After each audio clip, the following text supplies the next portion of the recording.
my debt to income ratio was too high to have another house. I always walk away with more knowledge, and that is key. And they've invested, hundreds of thousands of dollars into learning, but they've never actually done the thing. But even with a coach, you can lose money in general. So when you first started in this industry, did you go to a seminar? Did you get tutored under someone? What were some steps that you took to get started? It took me a lot longer to probably just step out into this industry just off of fear alone. So it was a lot of educating myself, reduce my debt to income ratio so that I could be in a position to afford houses on my own and also live in another house as well. When I initially started to get into it in 2019, my debt to income ratio was too high to have another house. Okay. So me being a clinical I've been making six figures since I was 25. So I had a lot of unnecessary things. So I had a house in Midway Hollow. So I just started to reduce my overall, there's no reason for me to have these things in order for me to afford another house, another mortgage to take on that, to do this. Yeah. And the homes that you were purchasing, what were the purchase price points in the neighborhoods where you were looking? 400. 400. Mm-hmm. Okay. And the home that we're currently in right now, what is this home priced at? This home is priced out just right up under $800,000. Okay. And you are under contract, correct? Yes. So roughly $400,000 to purchase. You don't have to give all of your business details, but this one was this in particular one was almost 5. Oh, this one's almost yeah, 5. Okay. Yeah. And on average, how much would you say a renovation of, this is 2,500 square feet, 3,000? 2,800 square feet. So just under 3,000. Honestly, when you go into a house, you get bids. So you start off just buying a regular house. You're going to get your inspection. You're going to figure out everything that's wrong with the house. And from there, you're going to figure out what it is, the important things. So you're always going to do the important things first. So with this in particular house is all new electrical, all new plumbing. The roof was in great condition. The HVAC was only a couple years old. So those are the major things that you want to look at, but those are the things that the HVAC and the roof that did not need to be replaced. So that's a less cost for you. Yes. But ultimately, those are the things that you want to think about first because those are going to be most important long-term. So HVAC, roof, plumbing, electrical. What are some other big ticket items that make or break a deal for you?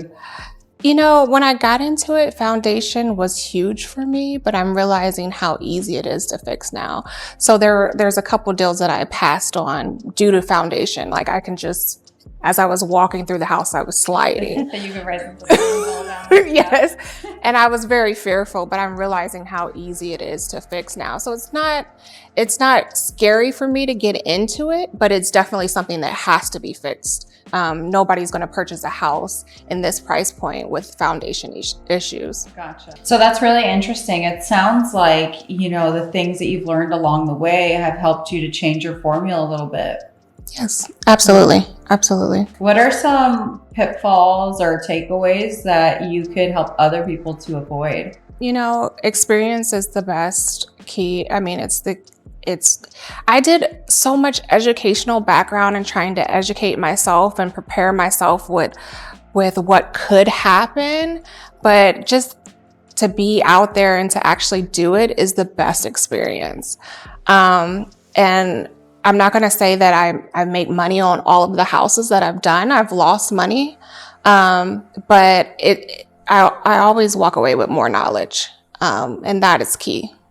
So it's really interesting because a lot of times I hear people who go to a lot of educational seminars or, they hire people to educate them and they've invested, hundreds of thousands of dollars into learning, but they've never actually done the thing.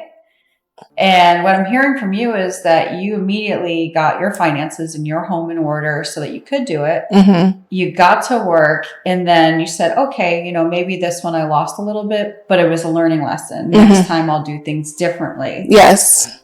So do you think it's better to take action without knowing sometimes rather than, educating yourself on everything before you take action? I think definitely taking action without knowing, but having a good support system. So having people that you can lean on and ask questions to, or people that will help literally walk you through issues. So being with my first property, I had a great mentor. To me, it's better than sitting at home and reading a book. So What do you think is like a fair situation in home renovations for a mentor or a coach? even with a coach, you can lose money in general.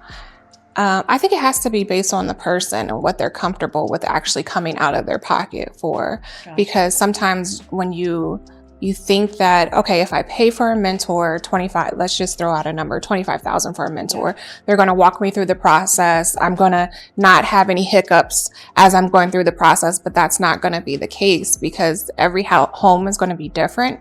When you start tearing down walls, Yes. every situation and issues will pop up differently with each house. So it sounds like it's really good to have someone that you can call and ask for help. I absolutely think so. So. Awesome.